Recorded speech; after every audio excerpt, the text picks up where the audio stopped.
ओम नमो भगवते वासुदेवाय नमः।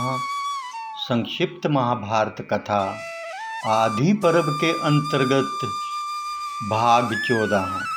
आज की कथा में भरत का जन्म, दुष्यंत के द्वारा उसकी स्वीकृति और राज्याभिषेक। वैशंपायन जी कहते हैं, जन्मेजय समय पर शकुंतला के गर्भ से पुत्र हुआ। वह अत्यंत सुंदर और बचपन में ही बड़ा बलिष्ठ था।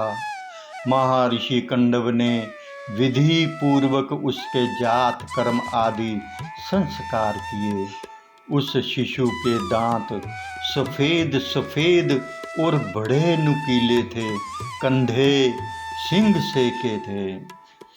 दोनों हाथों में चक्र का चिन्ह था तथा सिर बड़ा और ललाट ऊंचा था।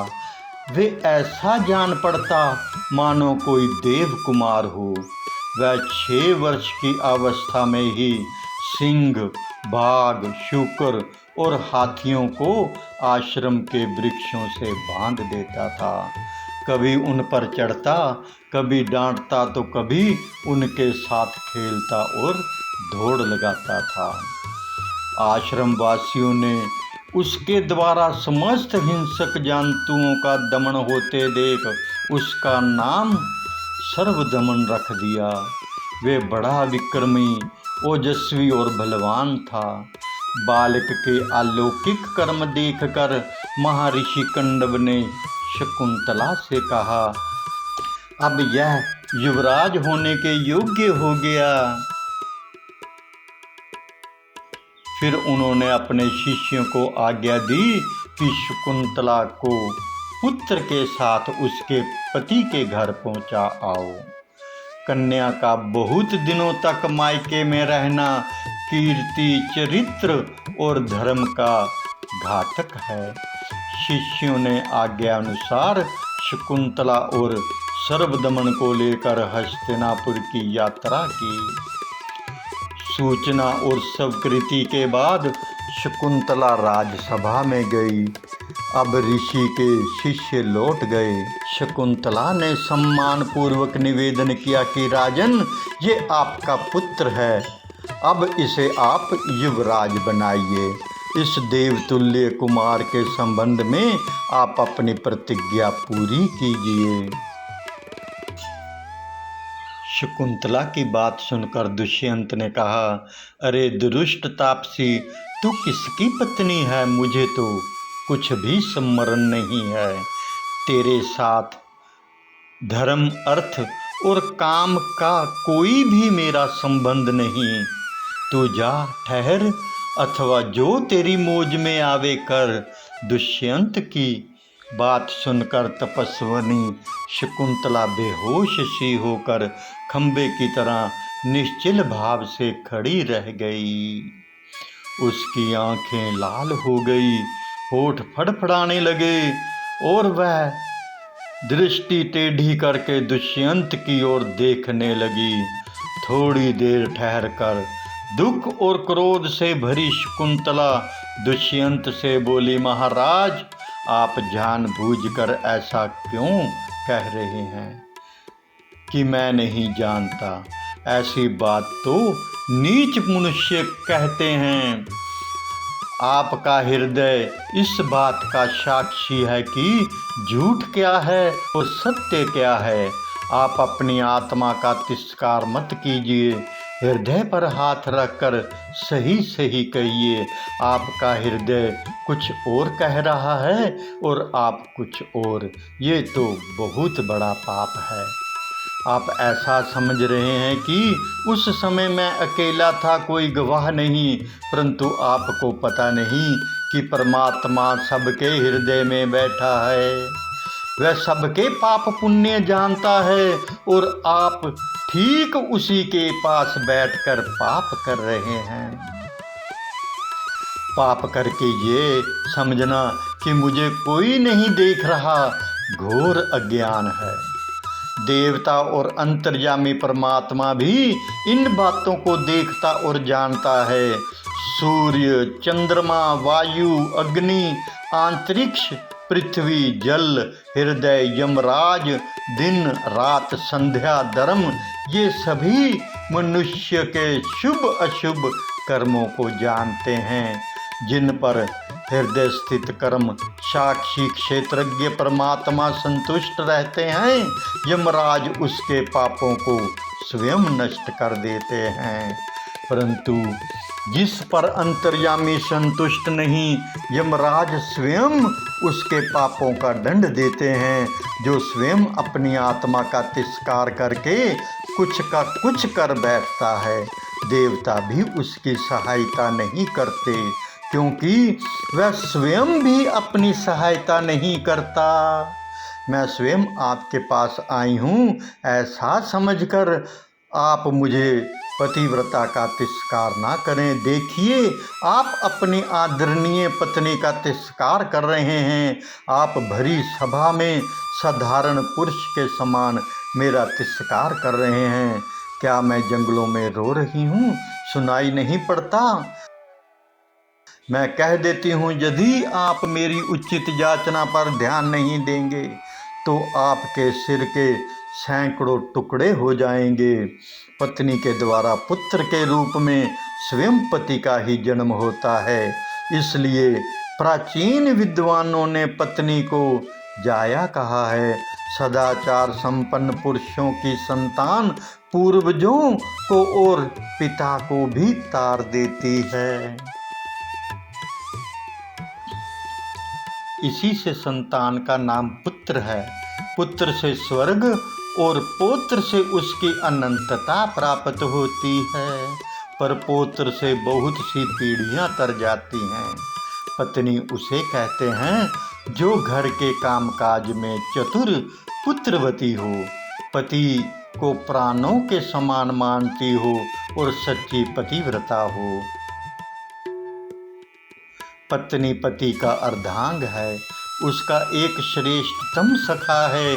पत्नी के द्वारा अर्थ धर्म काम की सिद्धि होती है और मोक्ष के पथ पर अग्रसर होने में उससे बड़ी सहायता मिलती है।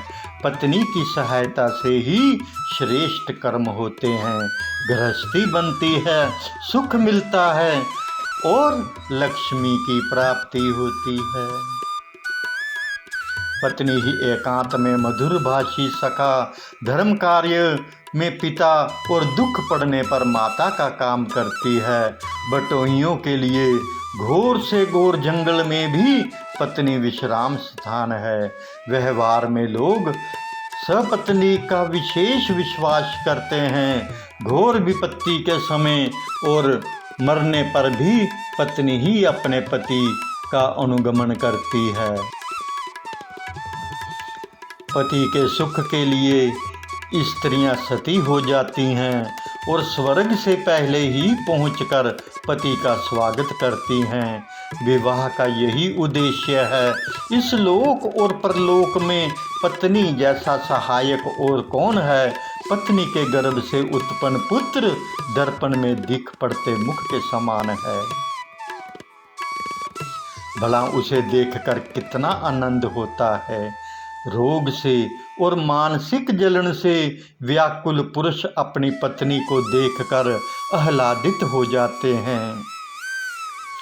इसी से क्रोध आने पर भी पत्नी का अप्रिय नहीं किया जाता, क्योंकि प्रेम, प्रसन्नता और धर्म उसी के अधीन है। अपनी उत्पत्ति भी तो स्त्रियों के द्वारा ही होती है। ऋषियों में भी ऐसी शक्ति नहीं कि बिना पत्नी के संतान उत्पन्न कर सके। अपनी धूल से लथपथ पुत्र को भी हृदय से लगाने में जो सुख मिलता है, उससे बढ़कर और क्या है। आपका पुत्र स्वयं आपके सामने खड़ा है और प्रेम भरी दृष्टि से देखता हुआ आपकी गोद में बैठने के लिए उत्सुक है। इसका तिरस्कार क्यों कर रहे हैं? चींटियां भी अपने अंडों का पालन करती है, उन्हें फोड़ती नहीं है। आप इसका पालन पोषण क्यों नहीं करते? पुत्र को हृदय से लगाने पर जैसा सुख होता है वैसा सुकोमल वस्त्र, पत्नी अथवा जल के स्पर्श से नहीं होता। यह पुत्र आपका स्पर्श करे। राजन, मैंने इस पुत्र को 3 वर्ष तक अपने गर्भ में धारण किया है। यह आपको सुखी करेगा। इसके जन्म के समय आकाशवाणी ने कहा कि यह बालक 100 अश्वमेघ यज्ञ करेगा। जात कर्म के समय जो वेद मंत्र पढ़े जाते हैं वह सब आपको मालूम है। पिता पुत्र को अभिमंत्रित करता हुआ कहता है, तुम मेरे सर्वांग से उत्पन्न हुए हो, तुम मेरे हृदय की निधि हो, मेरा अपना ही नाम है पुत्र। बेटा, तुम 100 वर्षों तक जियो। मेरा जीवन और आगे की वंश परंपरा तुम्हारे अधीन है, इसलिए तुम सुखी रहकर 100 वर्षों तक जियो। ये बालक आपके अंग से ही, आपके हृदय से ही उत्पन्न हुआ है। आप क्यों नहीं अपने को इसके रूप में मूर्तिमान देखते? मैं मेनका की कन्या हूँ। अवश्य ही मैंने पूर्व जन्म में कोई पाप किया होगा जिससे बचपन में मेरी माँ ने मुझे छोड़ दिया और अब आप छोड़ रहे हैं। आपकी ऐसी ही इच्छा है तो मुझे भले ही छोड़ दीजिए, मैं अपने आश्रम पर चली जाऊंगी, परंतु यह आपका पुत्र है, इस बच्चे को मत छोड़िए। दुष्यंत ने कहा, शकुंतले, मुझे मालूम नहीं कि मैंने तुमसे पुत्र उत्पन्न किया है। स्त्रियां तो प्राय झूठ बोलती ही हैं। तुम्हारी बात पर भला कौन विश्वास करेगा? तुम्हारी एक भी बात विश्वास करने योग्य नहीं है।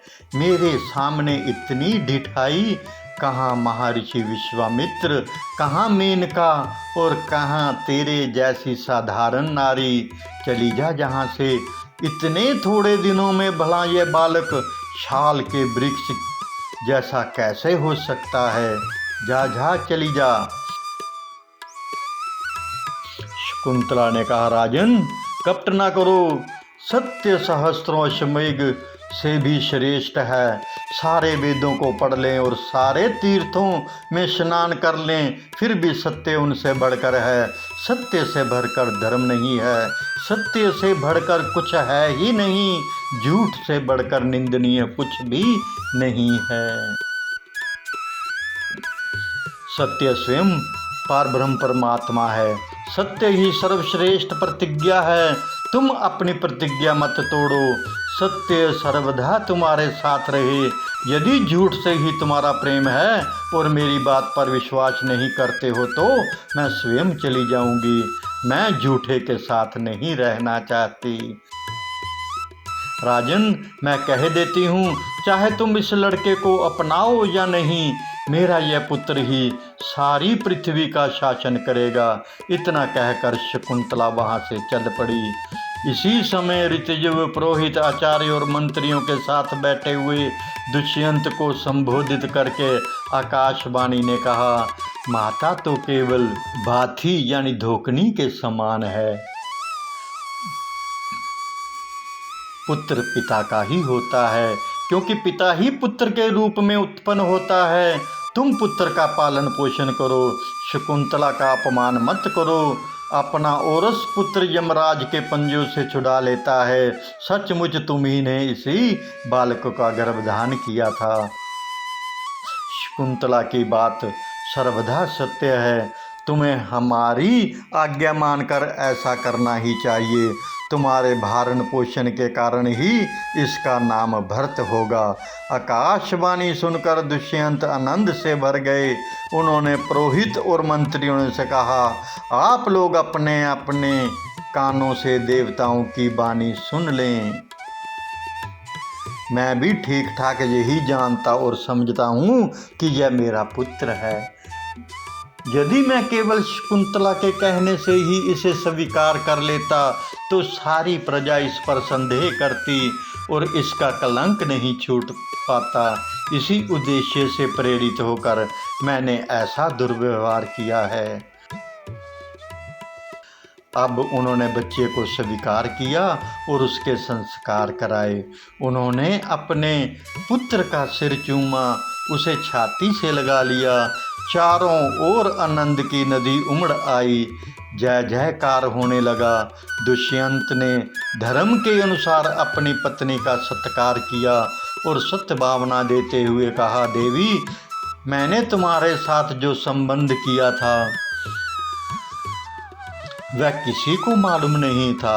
अब सब लोग तुम्हें रानी के रूप में स्वीकार कर लें, इसलिए मैंने यह क्रूरता की थी। लोग समझने लगते हैं कि मैंने मोहित होकर तुम्हारी बात स्वीकार कर ली है।